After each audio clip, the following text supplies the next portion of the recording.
Hello again, everyone. This is Steve KALLAS along with Richard ALTOBELLI Sr., known to everyone in Pelham and the surrounding area as Richie Bell. We're here for part 2 of our interview with him, and we're just going to go through stuff from the 50s to the 60s to the 80s to the 2000s right up to the present day. So Richie Bell, the first thing I wanted to ask you about this time was you talked a lot last time about the handicap programs that you and your wife Joan had created many years ago. I just want you to give us an update. Are those programs still in effect today? And tell us about the people you've helped then and the people that are being helped now. The program grew, of course, and we worked under the town, and so it made a town project too. And they joined along with Larchmont and Peekskill, and they had a gym available at nights, which I got use of. Peaks and had a swimming pool. They still have a swimming pool, and Larchmont, and it's open, So we got into that deal with them, and that helped the program grow too. Because handicap didn't have any swimming lessons or anything like that, and that helped a lot. And those programs still go on today? Pardon me? They still go on today? You have okay. Well, this program still run today. And it's run by the It's run by the town now. We have nothing to do with it. Okay. And I never accepted any money. They tried to pay me like they pay all things, and I wouldn't take them. And that's why now they moved on, whatever they do now. Okay. But I felt that I'm born in this town. I'm glad I was, in fact, adopted and came to this town. And boy, it was the best thing that ever happened to a young kid from her home. Yeah. And so we carry those things on in the memory, and you do certain things that you want. So that program is in existence under the town now. Well, that's fantastic that it's still going on. But let me ask you now, so you've coached so many teams over so many decades. Can you give us just a flavor, one or two of your favorite teams, or the best kids you coached, or the championships you won? Just tell us about a couple of teams over the years. I got, of course, Pelham Produce. That's we now, in fact, yesterday, or the day before yesterday, we got a notice that the team has broken every record in the county. That's your men's softball team, That's Pelham my Produce. men's softball and team. when did you found? When was that founded? That team? I was founded when I got out of the service. And 19, when they got out of service? 53, I think you 53, said? 53, you got it. Okay. You remember them numbers. Until right now in July of 2021. It's still going. And your team has won the league championship, and they're going to start the playoffs literally tonight or tomorrow. Yeah. Well, that's fantastic stuff. In fact, I got kids, I got 2 boys that played in the Little League, and they're not playing on my team. Is that right? Yeah. Oh, that's fantastic. Which is nice. So tell us also about, I saw a lot of trophies next door. We're at 107 Fifth Avenue, but next door there's a lot of trophies in the window that I see from the Don Bosco tournament. Oh, yeah. Especially a bunch in the 80s. So tell us about the Don Bosco tournaments and what that was. That was basketball? The Don Bosco program started a basketball tournament for semi-pro basketball players. Wow. High school, college ball players. You had to be out of height. You had to be out of high school, and to play in that tournament, because they paid their players. So when you're involved in money, you're not allowed to play for money, or you lose your amateur status. Right. But you would. I had a team, and I always told her I never took a boy that wasn't ready, that wasn't out of high school, which should jeopardize them. Somebody, and most of them are very good. If they pick that up 3 years from now, he's in trouble. Of course. Somewhere I went, but it was a great tournament, boy, for people to come and watch, especially people like basketball. And New York is big, but it's a city. They fill that little auditorium. They filled it every night, and it was great. And I was lucky enough to win that tournament a few times. That's fantastic. Let me switch gears a little now. April 30th, 1983, over at Glover Field, that first Little League field when you drive into the Glover Park there, was cool. named Richie Bell Field. April 30th, 1983. Yeah. They dedicated, there's a plaque there. Tell me about that. I know you had founded the Little League 30 years earlier with your friend. And so when I got out of the service, there was no Little League here. Right. And the fellow and I, Jim Capicella, yep. I says, well, why haven't we started? All we needed are ball and kids. Right. And so we started the Little League, and it was one of the biggest programs there is now. Right. Still going strong today, but in 1983, so when they named the field after you, that's now 38 years ago. Oh, my God. When they named the field for you, what was that like? That must have been a pretty good day. That was something. That's better than money. When you work for kids, and then all of a sudden you go down the field and you see Richie Bell Field, you know why you did it. You know why they pay you back. They pay you back, and that's payback for me. Yeah. And wherever because that's right on the Parkway. Right off the Hutch. And I have a team to play around. I said, "That's you they're talking about?" I said, "Yes." Sadly enough, that's me. But tonight I'm going to beat you. Well, it's fun. It's fun. That's a well-deserved. No money. That's a well-deserved honor. Yeah. Let me switch gears a little again. We've heard a little bit about the ALTOBELLI family farm up in Kinderhook, New York, which is about a couple hours up the Taconic from Pelham. But tell us about that. Your son, John, runs it. You've had it for 65 years. My father came from Italy, from a small town, from a farm, and he always wanted to have his own farm. And when I got out of the service, he came home one day. I was working with him in the store, in the vegetable store next door. And he came home and he says, I bought a farm today.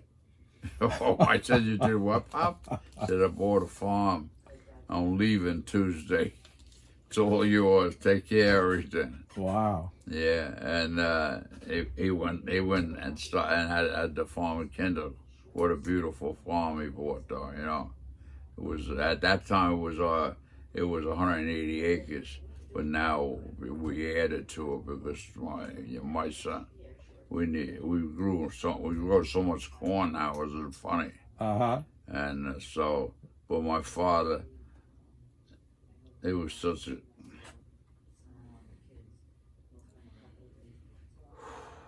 Okay. He was such a great guy. Yep. And didn't like sports. And that's all I did. But he never said a word, so it was great, though. So the farm, that's how it started, and he went, and he was up there, and the only time he called me when he had some extra stuff to get rid of, he says, I got some, I'll send it down and you sell it. I said, Pop, don't worry about it, we'll take care of everything. And I even see to this day, today, you're selling tomatoes literally outside on Fifth Avenue. Every day. And your son, John, has been running it for a long time? And my son, John, who had a good job with the telephone company, right. I didn't want to go to the country. I wasn't a country boy. Right. And that's the only time that I ever saw his face drop when he told me, you got to come to the country to help me. I says, Pop, you know I can't come to the country. I'm in sports in Pelham, and you help me down there a lot just by watching the store, and I just can't leave.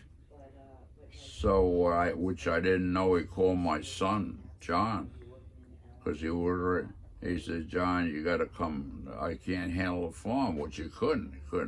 John didn't know nothing about farming. Right. And he left his job. I didn't even know it because I wouldn't have let him leave. He left his job and he's happy and he loves it. It's 10 years he had the farm now. Wow. And he's a farmer. But without him, I don't know what would have happened. Okay. But he's happy and the family's happy. That's all that counts for me. Absolutely. Family being happy. Absolutely. You know. So I want to come back now to Pelham. You were the Commissioner of Recreation, the job they created for you. Yeah, I was the head of the Recreation Department. For 43 years. What? For 43 years you did that. So tell me a few things what are you most proud of? What did you do as Rec Commissioner at Pelham that you still are proud of to this day? I'm sure there's a lot, but give us a couple. The things that I had on my mind when I took the when I put me in a recreation is programs for kids. You know, more programs you can get, the better it is, because kids are in the street. After school, we're in the street. So I try to start, and I start a lot of programs, and that's what they need, and of course Pelham, for the kids, no money worried about money, but we didn't spend money. we got all contributions, but we started a lot of programs for kids that they never would, regular and handicap. So that's what I'm most proud of, really, that we got the kids off the streets. Yeah. And it was a little harder than it is now. You know, if you have a nice program now, it's crowded in Pelham, you know? And so we made a good name there. But recreation was behind us, which is makes it much easier, much. And many of these programs survive to this day. They still have it. They still have a big rec department. It's even bigger now, correct? The programs, like I say, the well-known ones are handicap and women's programs. They never had women or girls. I started a girls' basketball league there. In fact, they won the county championship the first year. Wow! If that ain't luck, boy, you can't. Richie Bell again. He won again, you know. And like I started that, and now the girls, 40 years old with babies coming in here and say, "We got to keep going. We got to keep going." Oh, that's fantastic. That program is growing, and recreation has programs what a lot of people don't know about them, but because of the programs that we added, they knew about it for their kids now. Now they didn't know it was an afternoon program, so that helped. You know, that helped out. So now it's a bigger thing, and like I say, women's programs and men's programs we improved in. You know, and of course the handicap programs. So that's the improvement I see out of what I did. It made those other programs grow, and it's good. It's good for the town. Yeah. Especially when there's hard times out. You know. Yeah. That's fabulous stuff, Richie Bell. I want to move now all the way up to 2020, which was a terrible year for many people and was also a tough year for you and your family.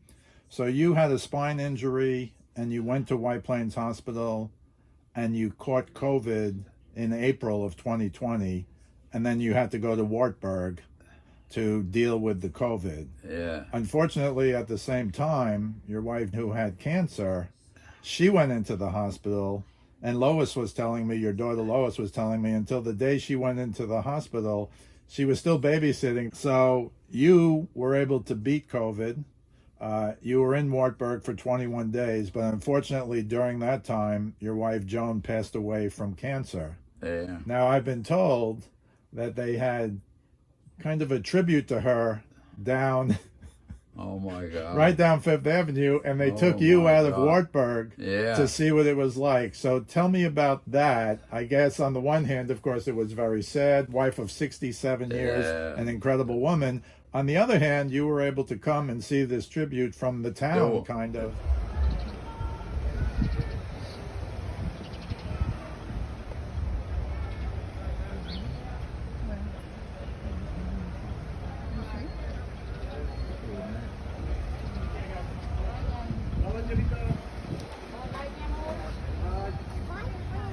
Cody and Amanda.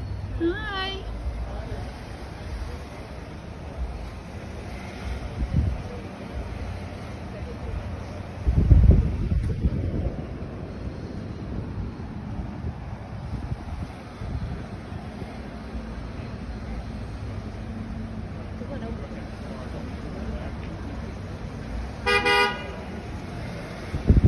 And about that, there was a parade already made for the villagers having a parade because there was nothing happening. Right. They couldn't do nothing with anything.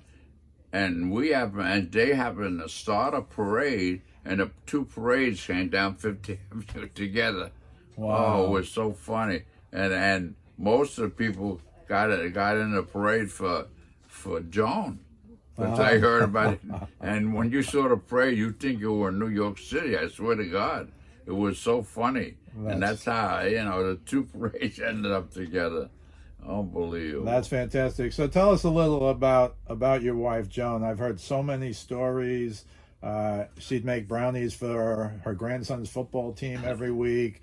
She had a dinner, I think, for another grandson's lacrosse team. I mean, she did so much for so many people, including, as you told us, the handicap programs that you both. So tell us a little bit about Joan, because obviously it's very sad that she passed away, she was a legend here as well. She was a legend for me. They used she didn't use her name, she used my name. But they knew what she took over almost on every program that I started.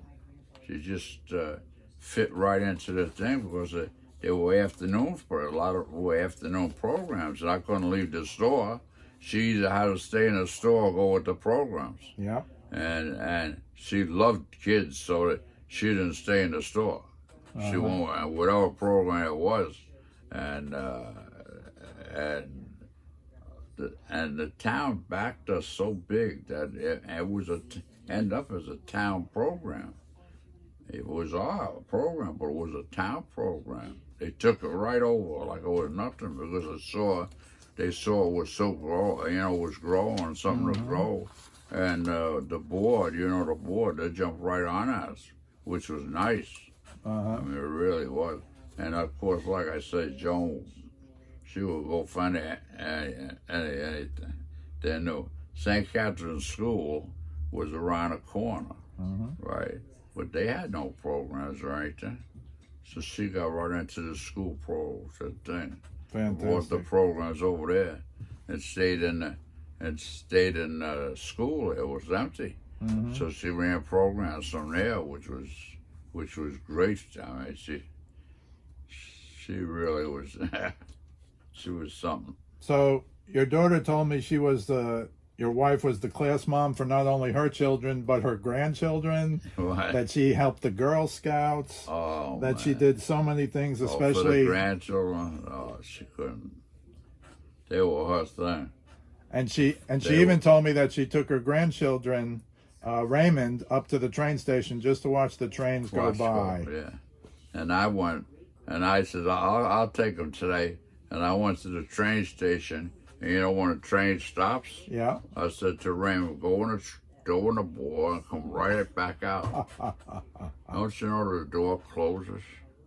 On him because he was fooling around in there. Right. I get him at the first stop up in Rochelle. Oh my goodness. I called the cops. I got scared. Yeah. I said, so when the train stopped, we were there, and he would say, it didn't even bother him. He was having a nice ride. That's but it was only, Yeah.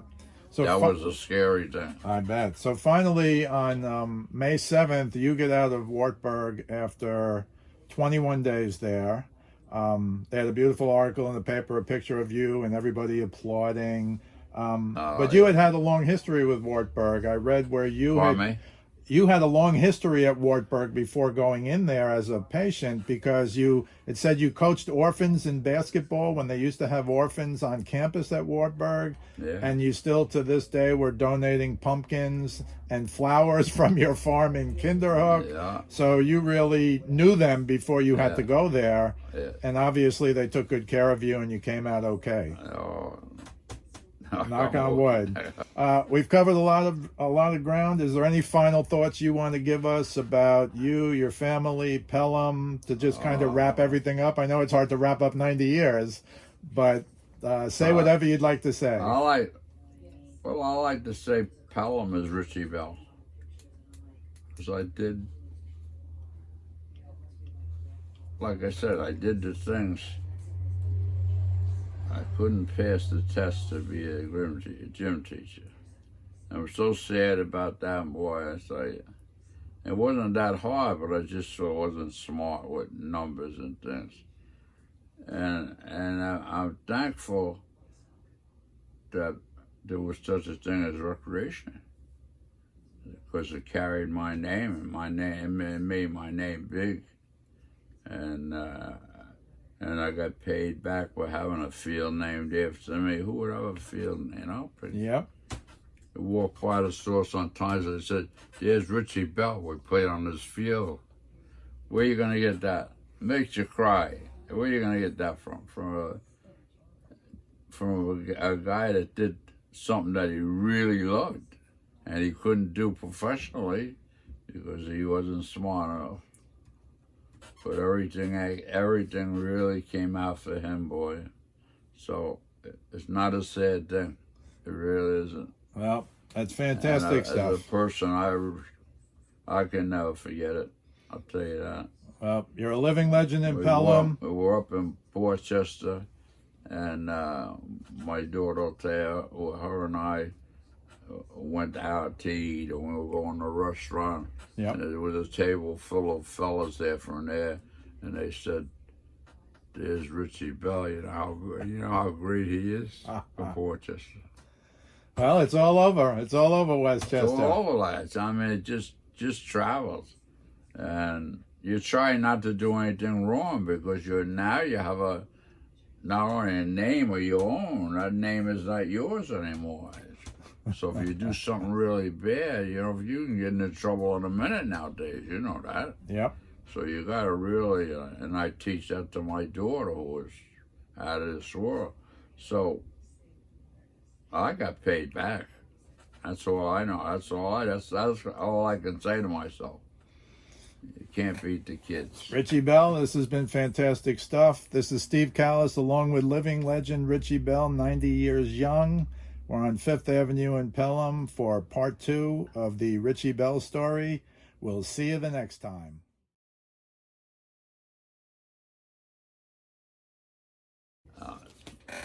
Oh, that's great. I think we're good, Janelle. How could you get paid for that? You got to talk to the boss.